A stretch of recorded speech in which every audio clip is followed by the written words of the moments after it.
This is the Storyworks Roundtable, where we have conversations about craft. Because becoming a successful author begins with writing a great story. I want to give a shout out to Madeline, who made a very generous donation to the podcast. Thank you so much, Madeline. We definitely appreciate the support, and that will offset the cost of hosting and distributing this show. And if you would like to show your support for Storyworks Roundtable, there is a donate button at storyworkspodcast.com. Or one of the best things you can do is just help us get the word out by sharing the podcast with your writing friends and giving us a 5-star review wherever you listen to the show.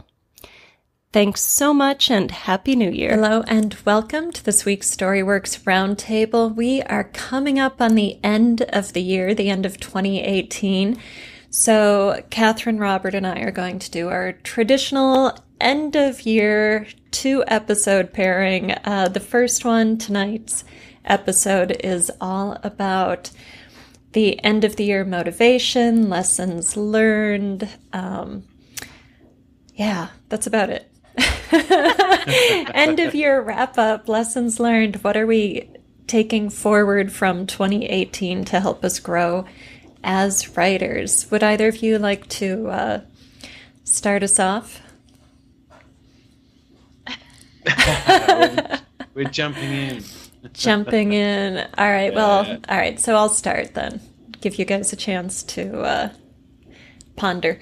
So one thing I noticed about 2018 is I had a lot more travel in my life than I'm used to, than I've ever had before, in fact. And it's fantastic, and it's a lot of adventure stuff, camping, rock climbing, really fun things, but they don't really allow room for writing. When I was in the Black Hills this year, my friend and I were calling it eat, climb, eat, crash. That was just the extent of every day. We were just outside all day long, burning tons of calories in the elements. And then you'd get back to camp and you'd stuff your face and fall asleep. So no time for writing. And then also the travel creates kind of a stop-start effect. So it's hard to maintain momentum in my creative life and other areas of life as well. It's kind of disruptive because you've got to slow down the art and the work to prepare for the trip. Then you get back and you've got to take care of the chaos that the travel creates and ramp back up those other things. So, big challenge. I don't know my answer yet. I don't have a solution. So if any listeners have a solution, let me know. How do you deal with transitions and stop-start and that sort of thing? So have you two faced any specific challenges this year? Oh, just a few. Just a few. My 2018, it was interesting because my 2018 also reflects that. Like the overall scope of my year was amazing, and I made a lot of very good transitions in my life. But I went from, we moved into my parents' house in March while we were selling our house, moved into our brand new house literally the day that my daughter was born. And then I went from a full-time job as well as teaching piano to simply teaching piano, and then growing my studio, and then in the middle of that raising this thing that needs you 24 hours a day. And so I had a beautiful and marvelous transition year that made me go, what am I doing with writing?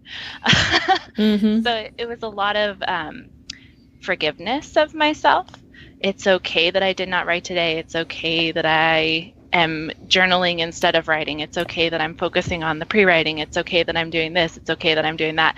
As long as I maintained that idea that it was something I'm going to go back to. And I feel like that's something I'm going to have to take with me as like, okay, realistic expectations of myself in the situation that I'm in right now. And now that things are kind of settling and a lot of those transitions have occurred, it's like almost a liberating feeling of, yay, what's coming next? So, yeah. That's cool. Yeah, I think it's so important that we forgive ourselves and allow some fluidity as our lives change shape or, events and transitions happen. Yeah, I want to go deeper into that, but I want to give you a chance, Robert, to ask you if there are any challenges from 2018. Yeah, we're going to sound like the Writing Excuses podcast pretty shortly, I think. So. Yes, we're forgiving ourselves. That's part of our plan for. I think, I deliberately didn't want to go first this time around because I was thinking this morning that how often I tend to jump straight in. So I thought, I'll be quiet for it. But that can be one of my 2019 goals. Robert, be quiet. Yeah. It's I haven't done certainly haven't done much drafting. I've done a bit, maybe a quarter of a novel, but certainly not a lot. No, it's probably a bit more, about a third. And I think it's an interesting time if you're an indie publisher because if you hang around the active people in the community, there's an awful lot of talk about high output production, not necessarily expensive craft. I mean, there are people saying, look, you've got to produce quality, so it's not churn it and burn it. But there was a very interesting conversation. This might have been, and I don't remember who it was who was talking about this actually. It might have been Chris Fox actually talking about it, where, and it's been talked about on StoryGrid as well, where if you produce speedy content and the craft is okay, you can make good money. So it's commercial fiction, if you like. Probably the equivalent of the old pulp fiction, maybe, right. Popcorn fiction, perhaps. And there's nothing wrong with that. I personally would like to have a longer tail in my product. I don't want to be forced to be thinking, right, that popcorn's consumed. It's got no long-term sales potential in it.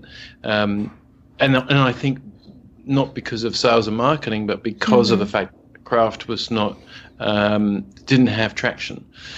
So this year I really, really focused a lot on leveling up my craft. So obviously being on this podcast is one way of doing that, because it forces you to become meta and examine your own process, examine other people's processes, right. Learn, which is wonderful. I also took the StoryGrid Level Up Your Craft summer semester, which was extraordinary, actually. It was really, I knew a lot about story structure in the classic sort of 3 accents, and had used it a lot in outlining and in editing. And I'll admit my prose I don't think is as good as my story structure, so that definitely needs a lot of evolution. But I'll come back to that because there's another thing that happened this year that helped that. But StoryGrid gave me another view on how and where conflicts happen, where value shifts happen in stories, why stories stick. And the whole reason that I think Sean Coyne called it leveling up was writing something that's more of a legacy as opposed to writing something that's purely commercial. Like he says, have both, And again, it's not a criticism of any high output work. It's just what do you have to do to finally craft something. So that's been wonderful study, and they were kind enough to let us the alumni in for the second round without paying for a second round. So I'm actually in the middle of going through it all again. It's quite interesting because we're examining masterworks in the form of movies, but I've read all the books as well, and taking the core scenes apart. So not necessarily scene by scene, but looking at what are the key scenes for that particular genre and how they work. Anyway, I won't go into detail. So that's been revelationary, I think, because I went back to my outline for the novel that I wrote about a third of this year and reviewed it, and I think I was overcomplicating my plot, and so that's been nice to see because I think that was what was frustrating me. So that's kind of the global structural ideas. Then the prose part has come from, as you know, Alida, I've been doing a lot of work for Brian Cohen's Best Page 4 service, where our challenge there is to write book descriptions in about 3 paragraphs Right. that sell a story. And it's very interesting because really what you're doing is it's a mini hook. It's not a synopsis, but you have to show immediate conflict. You have to establish immediate empathy for a character. You have to show a journey, and you have to show why you'd want to read next. That's the essence of a great book description. Yeah, and so it's mini storytelling, and the prose has to be quite finely crafted because you don't have many words. So it's taught me a lot about sentences and about adjectives and stronger verbs and oh my God, passive voice, which you know, and as Alida, you would know, I tend to be comma man, so try to get my sentences, you know, with only one or none. So that's been really invigorating from a prose point of view. So when we come to our goals podcast, I think those two things are going to really work well together for what I want to achieve in 2019. And I've read a lot as well. And the good thing about leveling up the craft is when you read a lot, then you start to take. Admittedly, it's a little bit mechanical, but you take things apart, and there is some aspect about removing the joy of reading from that. But that's okay for what I wanted this year. Good. So have you met your goals for this year, or do you feel good about everything that's happened this year? Because I didn't hear any lessons. No. Well, the lesson was problems. The problems were that the problems haven't been solved in that sense. The writing problems haven't been solved. Other problems in my personal life have definitely been solved. So that's been good. So there's been a different set of pressures. Similar, you know, to what Kathryn's saying is that, you know, life happens, same as what you were saying, you know, that creativity gets taken, or time for creativity perhaps gets taken for other things, or you deliberately reprioritize. So I was pretty happy that I reprioritized for craft study. And I didn't have any specific goals other than I wanted to get book 2 out, and I failed at that. So, you know, but what I've received in exchange is perfectly fine with me.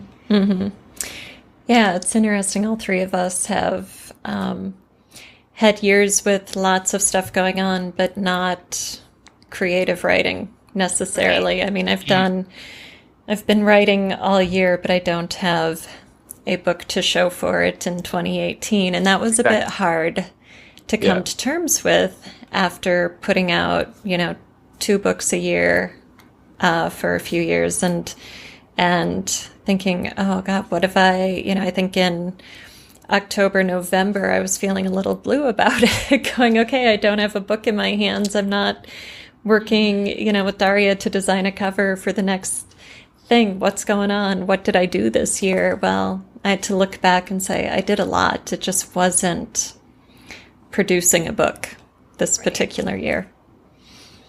Yeah. Do we get down on ourselves as writers? Do we feel less creative or less valued or valuable? Valued by ourselves, perhaps. Probably nobody else judges us that way. But when we can't hold up, you know, a ream of paper and say, this is what I did this year, does it affect you psychologically, your mood, your well-being? It makes me wonder why I continue to try to put time towards it. You know what I mean? Like if you're constantly failing or feeling like you're failing, it's like, why do I keep trying to set aside time? Why does every time I sit down to write down goals, do I say, oh man, I'm going to do this for 15 or 30 or 45 minutes every night? Like, why does that keep happening if I'm not seeing the results? You know what I mean? Like, it's hard to understand why your brain keeps going back to that, but I want to do this, so I'm going to try and set time aside. It's hard to justify it in your life. Right. And I think that's where, you know, it's that old conflict of time and money.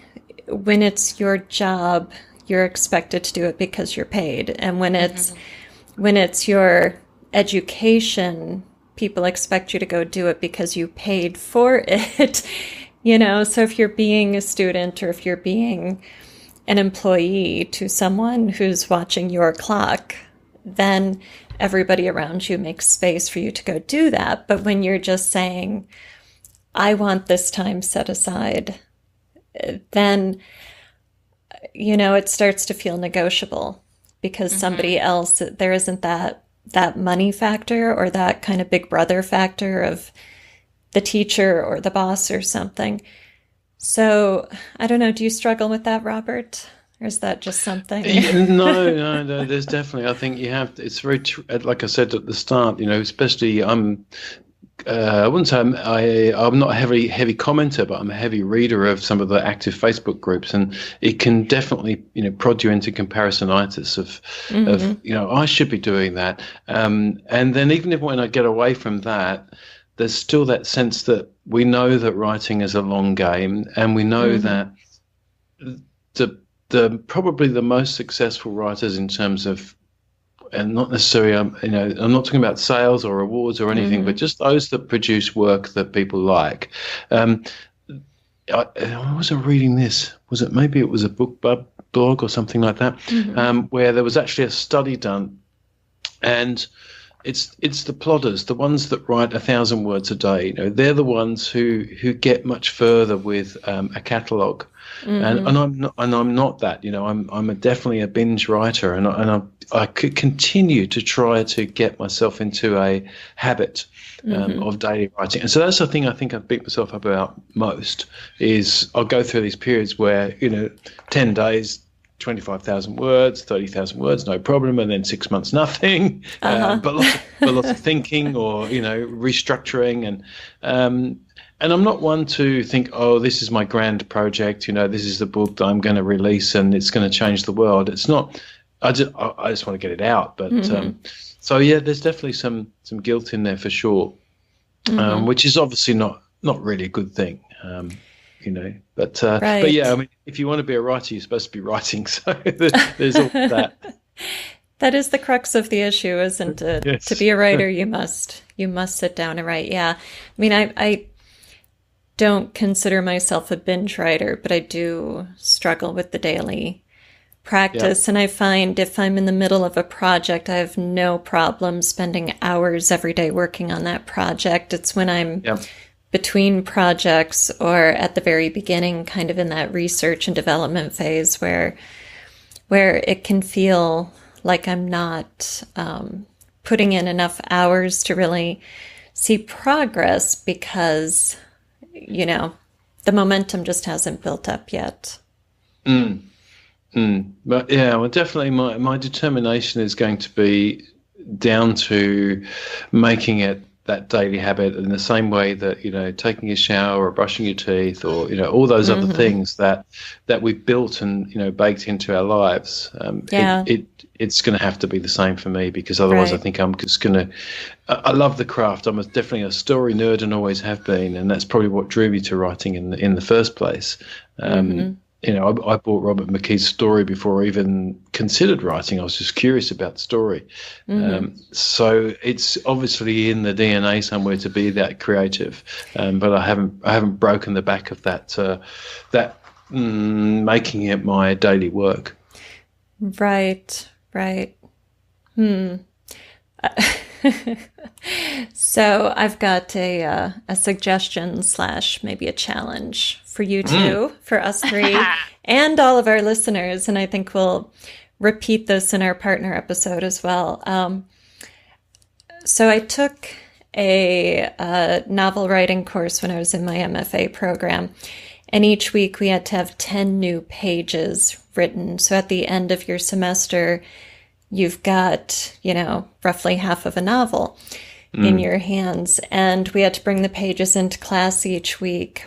And we had a check-off sheet for each week.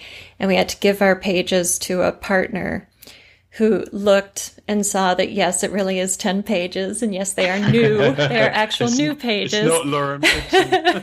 Right.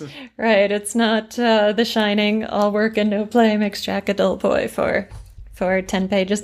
But that accountability piece helped. And also the process of seeing those pages stack up. And there wasn't kind of the beating yourself up of, I didn't write today, because you didn't have to do it every day. You could write 10 pages on the weekend. You could write 10 pages in one sitting. You could write a page and a half a day. It didn't matter as long as you had 10 pages at the end of each week. So my suggestion / challenge for everybody listening is that we use the Storyworks Facebook group in 2019 as a place to post word counts, you know? So, and maybe we could have threads, like the 5-page a week or the 1,000-word a day group or whatever you want to commit to. And then you go in each week and you just say, I did it. Pat me on the back. Or I was rock climbing this week. I have to make up work. But I don't know. Would that be helpful? Yeah, of course it would. Yeah. It's always good to have people to encourage and be encouraged by. I think when you're encouraging others, it reverse psychologies onto you and you're like, oh, now I got to do it. And then also being encouraged by other people, it's like that accountability part is really, really cool. Yeah. I'm in. All right. Good. Well, I think, it's interesting if you listen to other people who are in the storytelling profession, say screenwriters or TV writers, they often have a writing room, where they can bring ideas in and it gets thrown around, and that collaborative effort can be extraordinarily constructive. I went to see, when was this? A couple of weeks ago, Eric Idle from Monty Python. And he's the one who wrote "Always Look on the Bright Side of Life," which is now in the UK, at least anyway, the #1 song played at funerals, which is quite extraordinary. He was absolutely hilarious. It was an interview, so in my locality, so it's really rare to have these guys visit down under, and particularly rare to have them come out of a capital city and into the area where I live. He was hilarious. He's 75, but he's written this book called "Always Look on the Bright Side of Life." It's a biography. But one of the things he said was, that the Python team would always bring all their ideas in. Some of them would write together, but he wrote alone. But they'd bring things into the story meeting and kind of read them out.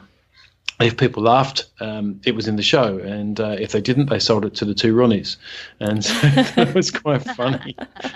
And one of his most famous skits, he wrote specifically for Ronnie Barker, actually, and sent it off to them, and they would regularly buy them, and if they didn't want them, they'd send them back. And this one came back, and thought, okay, they obviously didn't think it was funny, and so he took it into the story meeting and read it out, and they all burst out laughing as it's in the show, and it's become one of his most famous skits, which is the one that goes on, "Not as good as a wink, you know what I mean? Not what I mean, say no more, say no more." It's that one. And so he rattles it off on the stage, but he said if you read it out as is on the text on the page, "Not as good as a wink, say no more, say no more, know what I mean, know what I mean." And you can see Ronnie Barker's probably reading that thinking, what? This is meant to be funny? But it was all in the delivery.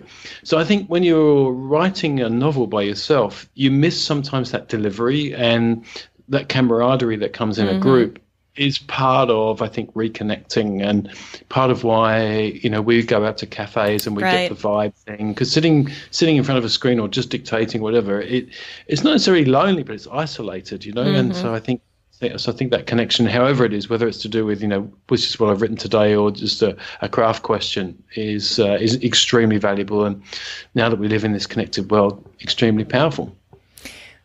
Right. And what I'm hearing from that, the possible takeaway is that people could also use the Storyworks Facebook group to throw stuff at the group and see if it gets laughs, basically. I mean, obviously most of us aren't humor writers, but to get some of that camaraderie and feedback, and use the group more for support and encouragement. Cool. All right. Well, shall we wrap this one up and talk about 2019? Seems like a transitional moment. Thank you for listening to the Storyworks Roundtable. Find all our shows, show notes, and videos at storyworkspodcast.com.